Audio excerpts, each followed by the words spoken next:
In the marble lobby of the Meridian Grand, in front of 200 guests, and a wall of morning light, Damon Prescott pushed his feverish son into his wife's arms, and said the boy was her job, not his. His mother looked the tired woman up and down, and said she had never once belonged in a place this fine. Then Damon walked to the black car, with his mistress laughing on his arm, and not one of the wealthy strangers in that lobby said a word. What none of them knew, not the doorman, not the guests, not the man in the tailored suit walking away, was that the woman he had just humiliated owned the building they were standing in. She owned the chandelier above their heads, and the marble under their feet. She owned the chain of 91 hotels that carried the Meridian name across 3 continents, and the ground the black car would drive across, and the paycheck of every person who had watched her be told she did not belong. If you have ever been measured by people who never bothered to learn your worth, stay with this one to the end. Because the quiet ones are not weak. They are simply waiting. The lobby of the Meridian Grand in Charleston was loud that morning in the soft, expensive way that grand hotels are loud. A fountain murmured under a domed ceiling. A pianist played something gentle near the tall windows. Bellhops rolled brass carts across the floor, and guests in linen and gold moved between the front desk and the wide glass doors, chasing cars and breakfast and the day. But near the base of the great curved staircase, a small pocket of stillness had formed around a woman holding a sick little boy, and the people who passed slowed, without understanding why. Her name was Yara. She wore a plain gray coat and flat shoes, the kind a tired mother grabs without thinking. Her hair was pulled back simply. She wore nothing that anyone would notice. Her son Micah was 4 years old, and burning with fever. His cheek was pressed to her neck. His small hand had a fistful of her collar, the way a child holds on, when the whole world feels like it is tilting. Every few seconds he gave a soft, broken sound, and she rocked him, from side to side, without seeming to think about it. In front of her stood her husband, Damon. He wore a charcoal suit, and a watch that caught the light each time he moved his wrist. He did not look at his son. He looked at the doors, then at the car beyond them, then at the woman waiting a few steps back. He needs a doctor, Damon, Yara said. Her voice was soft. She was not begging. She was stating a thing the way you state something that is simply true. His fever climbed all night. The clinic can see him this afternoon, if we go now. Please come with us. Damon sighed like a man being handed something heavy and unfair. Then take him. Reschedule it yourself. I have a plane. He has been asking for you since dawn. Children ask for everything. He checked the watch. I have 3 properties to walk this week. This trip was set a month ago. You knew that. He is sick, Damon. He is your son. And you are his mother. So mother him. His tone sharpened the way it always did, when he wanted a conversation to end. I cannot drop a launch week, because a boy has a temperature. That is what you are for. A few steps behind him, a younger woman in a cream coat shifted her weight and smiled. Her name was Celeste.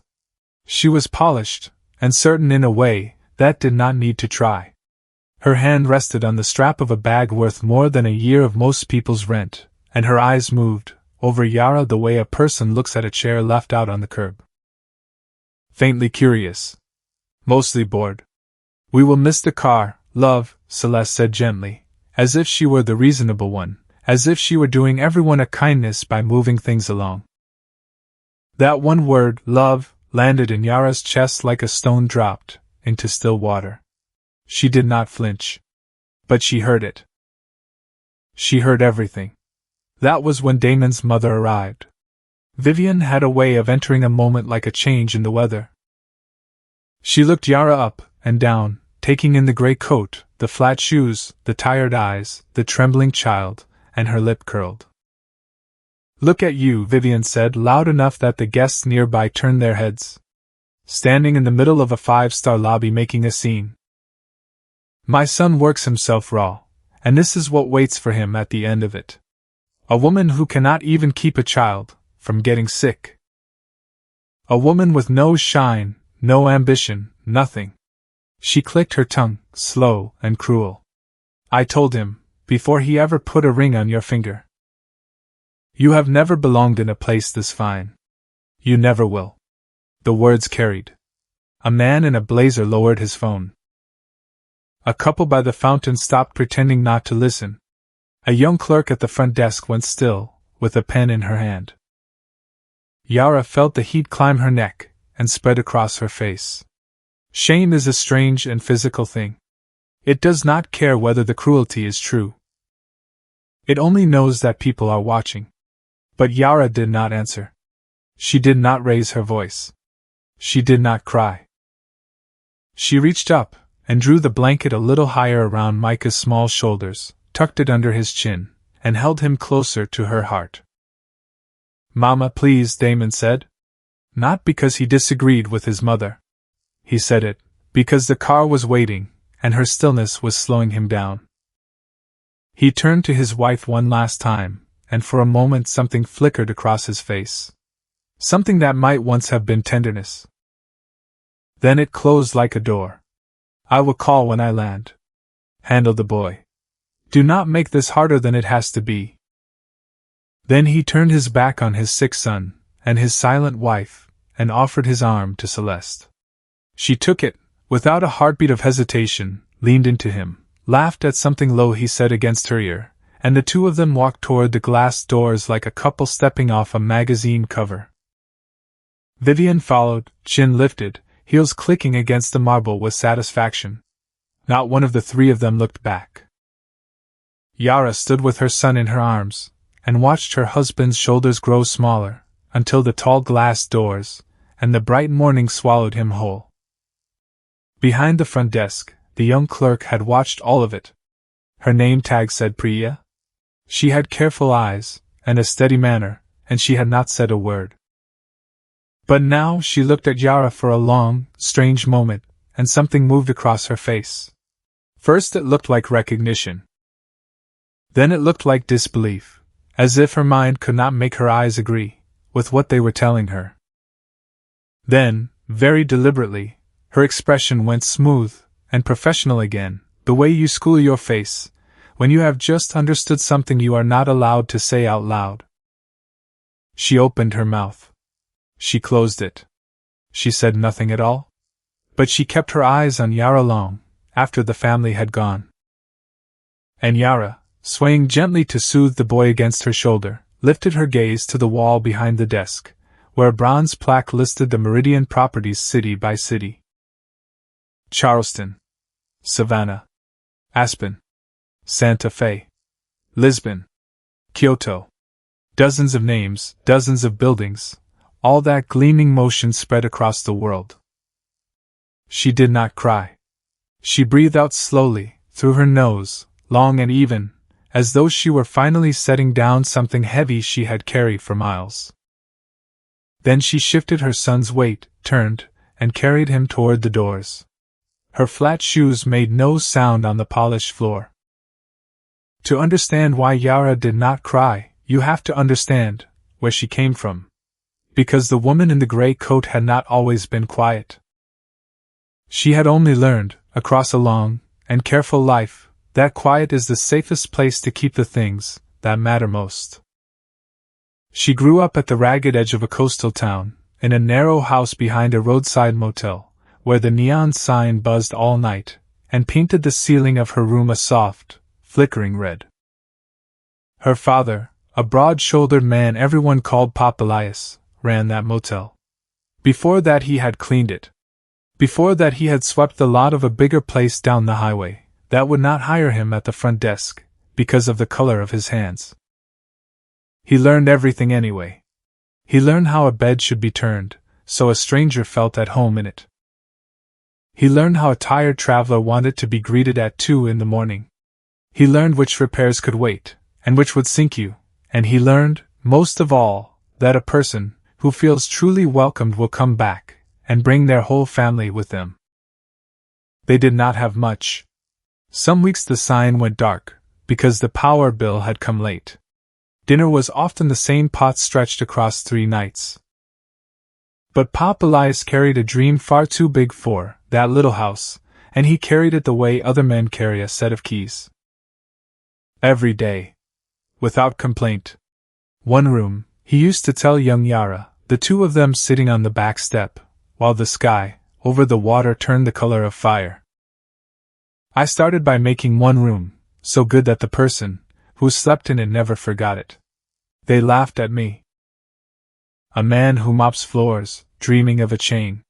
They said I had lost my mind. He would smile then, slow and certain. But I knew something they did not.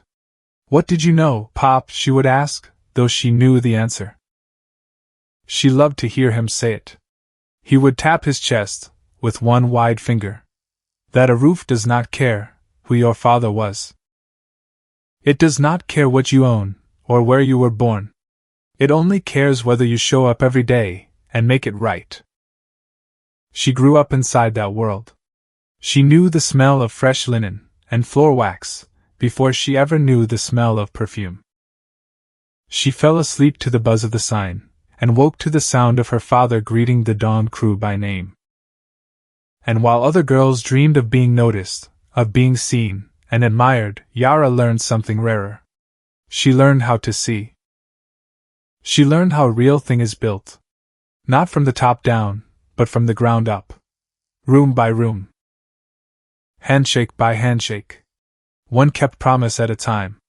Her father taught her to read a ledger, until the numbers told their quiet story. He taught her to sit in a meeting, and hear the sentence a man was carefully not saying. He taught her to watch a person's hands, when they spoke, because hands, he said, tell the truth, that mouths spend all day hiding. And the thing Pop Elias built did not stay small. One motel became 2. 2 became a modest strip of roadside inns. The inns became a brand, and the brand became a company, and the company grew, until it darkened whole city blocks, with its towers. The man they would not hire at a front desk became a name spoken, with respect in rooms he had once not been allowed to enter. The little motel, that should have died in its first winter, became Meridian, worth more than that laughing crowd could have dreamed. And through all of it Yara grew alongside it, until she understood every gear and hinge of the great machine her father had made. But the world only ever saw a quiet girl in plain clothes. And that, Pop Elias had taught her, was exactly how to keep it. The night before he died, frail and small in his bed, his strong hands finally still, he pressed something cool into his daughter's palm.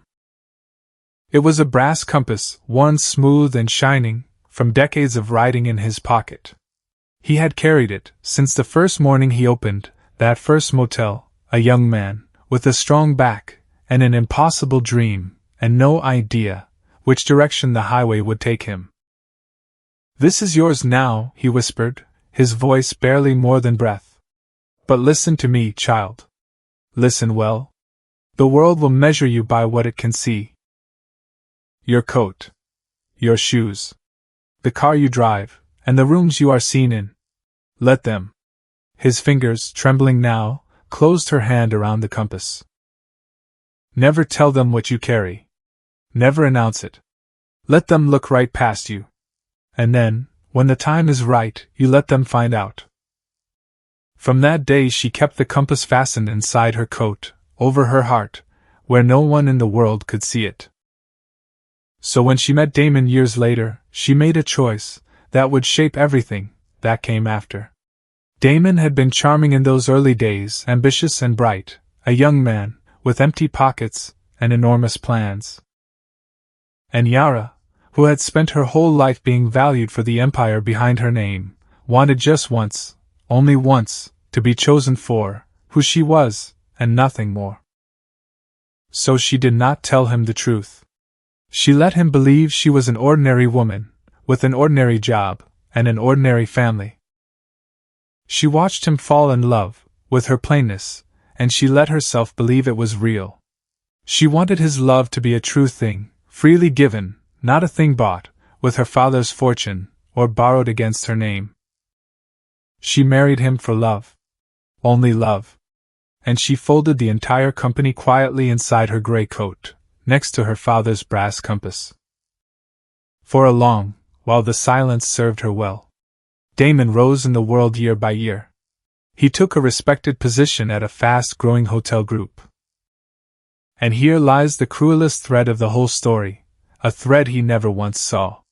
That hotel group, behind its tall wall of holding companies, and silent ownership, and carefully buried paperwork, belonged to the very family he had married into.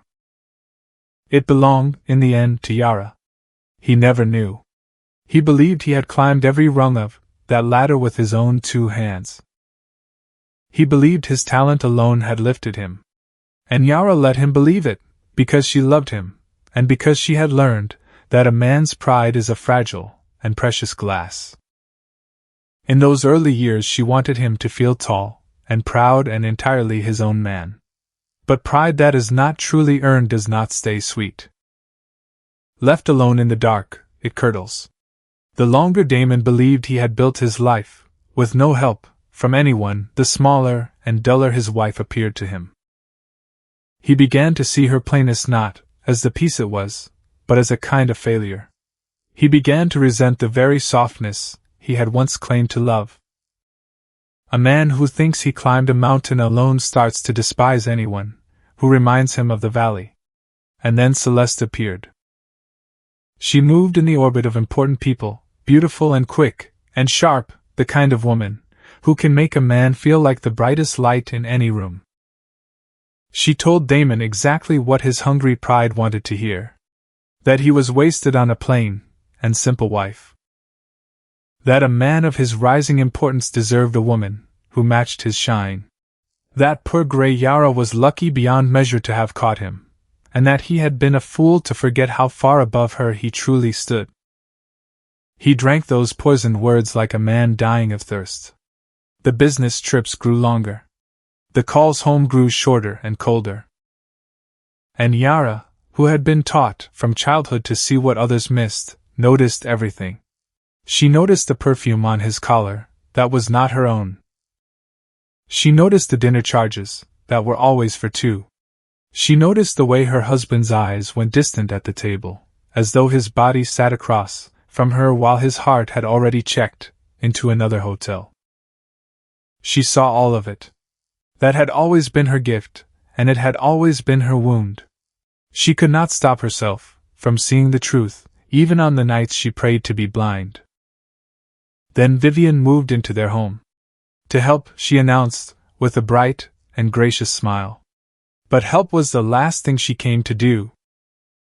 She came to rule. She rearranged the kitchen Yara had kept for years. She criticized, openly and constantly, the way Yara fed and dressed and raised little Micah.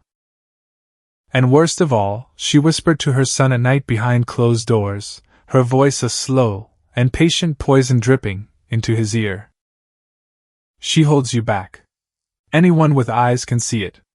A man of your future, chained to a gray little woman like that. You deserve more. You always have. And slowly, day by quiet day, the home that was truly Yara's became a place where she lived as an unwelcome guest. She was nudged, gently and then firmly, toward the edges of her own life. She was asked in 100 small ways to become smaller. Quieter. Less. And she let them believe she was shrinking, that she was fading, that there was nothing left inside her. Because she had learned the oldest lesson of all, from her father. Some people only reveal the full reach of their cruelty when they are certain you have nothing left to fight them with. Then Micah got sick.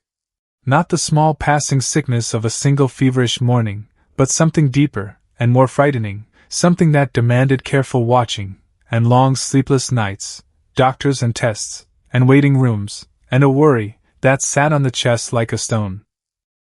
And through every hour of it, Yara was alone. She sat in hard chairs under cold fluorescent light, with her son's small hot hand in hers, while her phone lit up with photos Damon had posted from a sunlit resort terrace. In each one Celeste laughed against a railing above the sea, golden and careless, while his child shivered in a clinic across the country.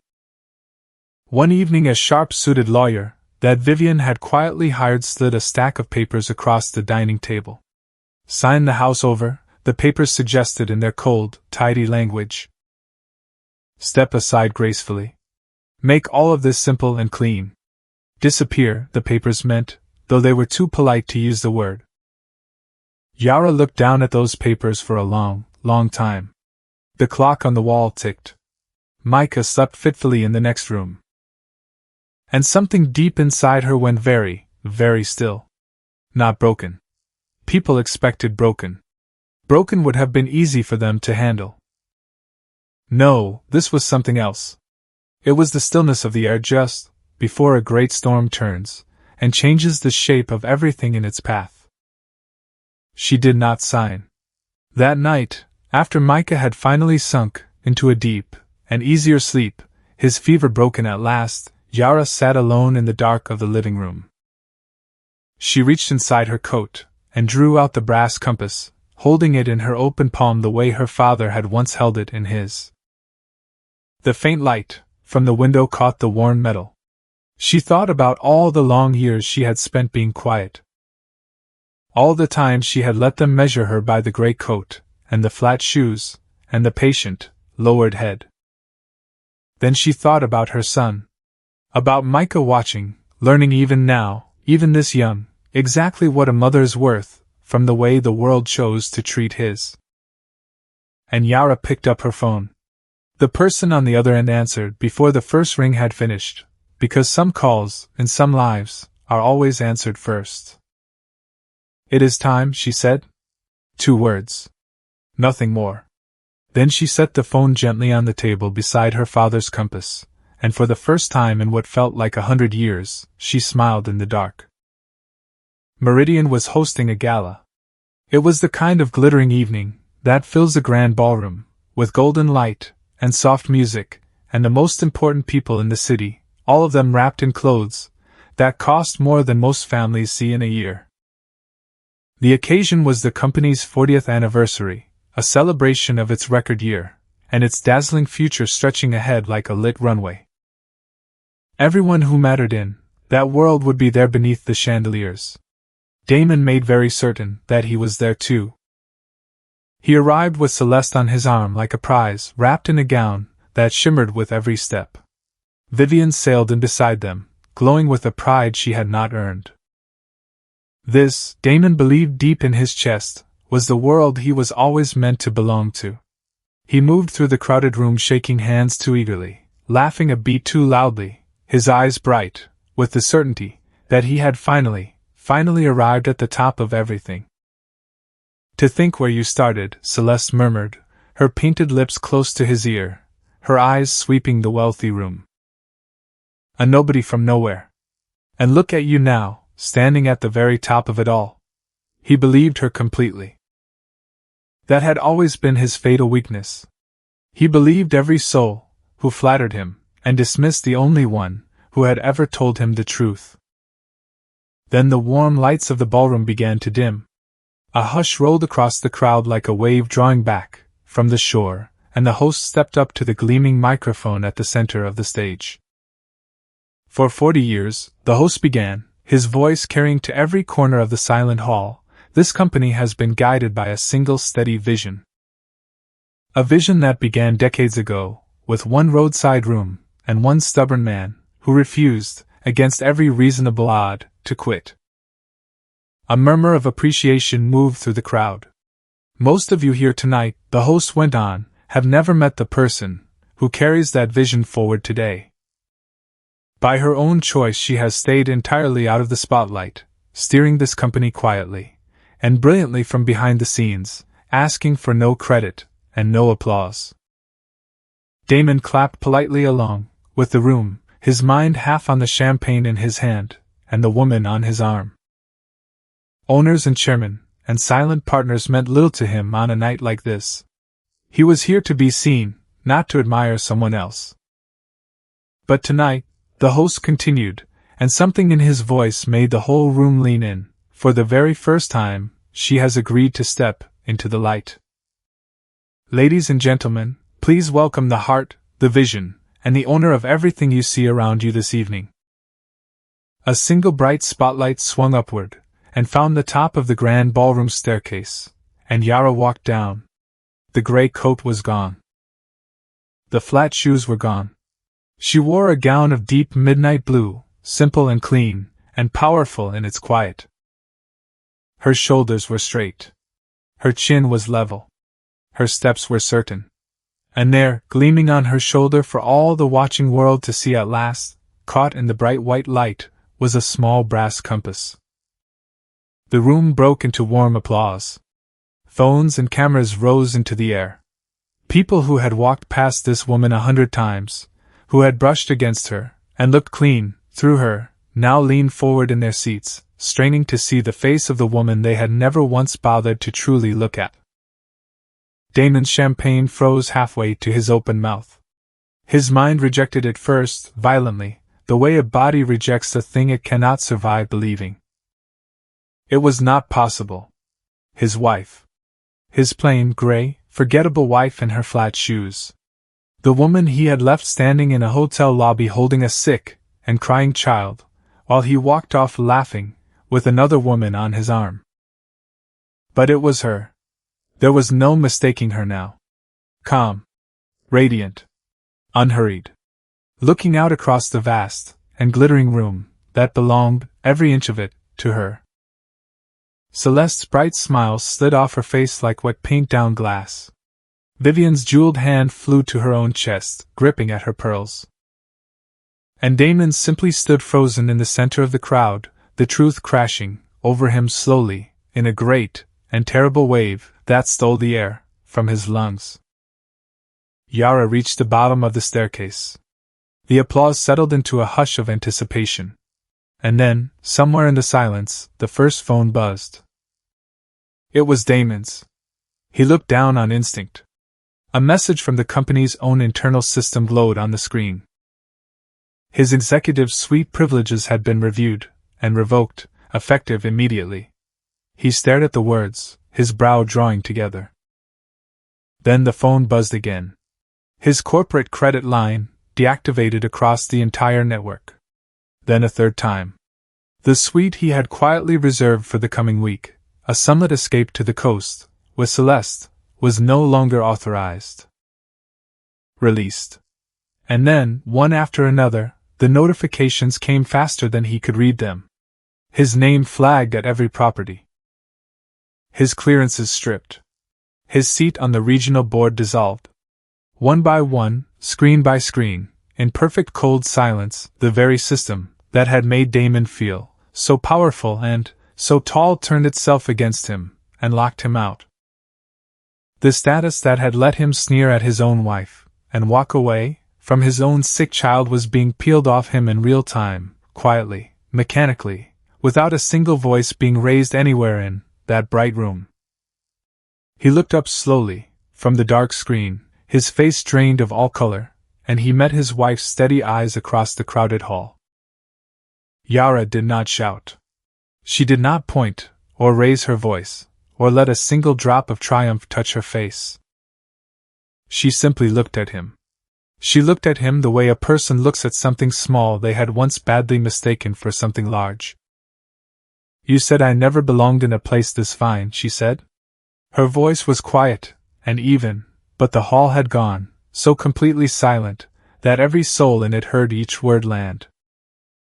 "You were right, Damon." She let the silence stretch, long and deliberate, until the whole room held its breath.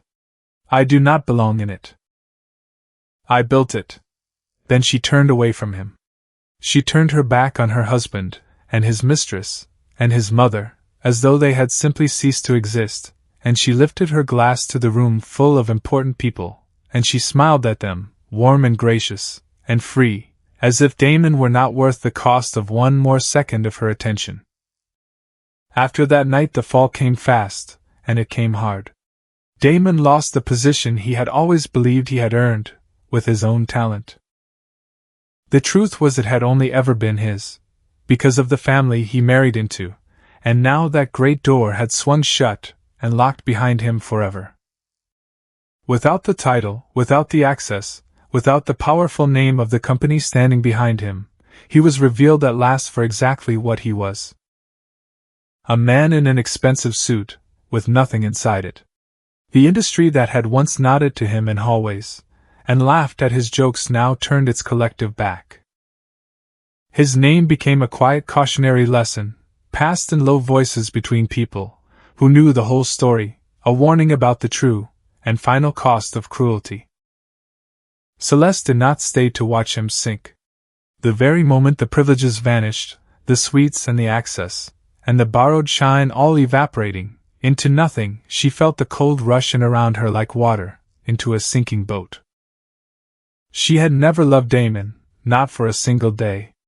She had loved the warmth he stood near, the heat of a fire he had only ever been borrowing. And when that fire went dark, she gathered her expensive things in silence, and left him, without so much as a goodbye, already turning her sharp, searching eyes toward the next bright window she could press herself against. Damon called her name, into the silence of an empty apartment. No one answered him. No one ever would again in quite that way. Vivian fared no better than her son. The gala had been filled wall to wall, with the very people she had spent her whole bitter life straining to impress, and every one of them had watched her stand and boast about her brilliant son only moments before the truth arrived. She became a story now, a delicious and shameful story told at dinner tables across the city. The proud and cruel mother, who had publicly mocked the very woman who quietly signed her son's paychecks. Her invitations stopped arriving. Her phone fell silent.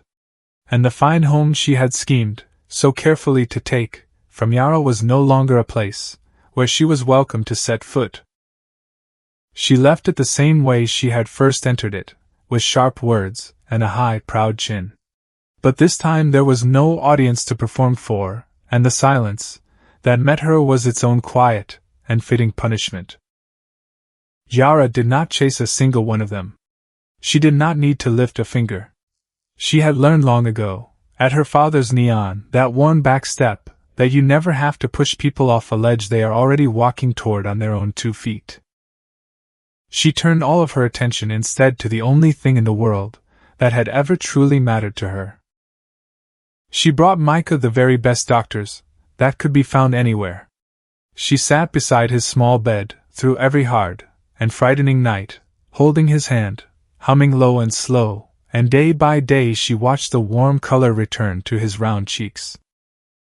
She watched his laughter come back.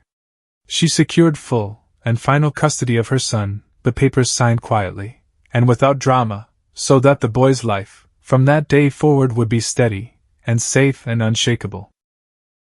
And then she folded the long chapter of Damon gently closed, without bitterness and without hatred, because she understood that bitterness is a heavy stone, and she refused to carry a single ounce of it into all the bright years she still had left to build. She walked away from the wreckage of it all, with her head level, and her steps slow and even. She had nothing left to prove to anyone. The truth is, she never had. Some months later the coast lay warm and golden under the soft light of a late afternoon. The old motel at the edge of town no longer flickered its tired neon, because the whole property had been lovingly rebuilt, every board and beam of it, and turned into a small inn that Yara ran for no reason other than love. The sign glowed steady now. But the highway still ran past it, carrying travelers into the same wide evening that Pop Elias had once taught his small daughter to love with her whole heart. Yara stood on the back step, where she had sat, as a girl, watching the deep orange light spread slow and lazy across the water. Out on the grass, Micah ran. He was healthy now, fully and finally healthy, his cheeks full, and his eyes bright, and he laughed, as he ran, with his thin arms spread wide on either side of him like a pair of wings, chasing the long shadow of a gull that climbed into the sky above him, the way small children chase after things they do not yet understand but already somehow love down to their bones. Yara called him over. He came running at once, breathless and grinning, and tumbled into her lap, all knees and elbows and joy. She reached into her coat and drew out the brass compass, the same compass her father had pressed into her trembling hand on his last night, the same compass she had hidden over her own beating heart through all the long and silent years. She turned it once, slowly, letting the late sun catch and gleam along its worn edge. Then, very carefully, she pinned it to the front of her son's small jacket, right over his heart, exactly where it belonged. "This is yours now," she said softly, speaking the very same words that had once been spoken to her in a quiet, dark room so long ago. "Carry it where they cannot see it, my love. Let them look right past you, and never mind it. And then one day, when the time is right, you let them find out." Micah looked down at the compass resting on his chest. Then he tipped his head back, and looked up at the wide sky above him, and he smiled, the untroubled smile of a small boy, who has no earthly idea how strong his mother truly is, only that she is, without any question, the safest and warmest place in the entire world. The people who measure your worth by what they can see will always underestimate what you carry inside. Let them. Build in silence. Stand in patience. Keep your value close to your heart. And when the moment finally comes, you will not need to prove a single thing, because a person who truly owns their worth never has to raise their voice to claim it. This story is a work of fiction. Every event, character, conversation, company, institution, and situation in this narrative is entirely imaginary, created for storytelling, and to explore dignity, resilience, and the quiet strength of people the world is too quick to overlook. Nothing here represents actual events, or should be read as fact. If this story moved you, tell me in the comments what is one thing you would want the people who underestimated you to finally understand. Subscribe if you believe dignity always outlasts cruelty, and share this with someone who needs to hear it tonight.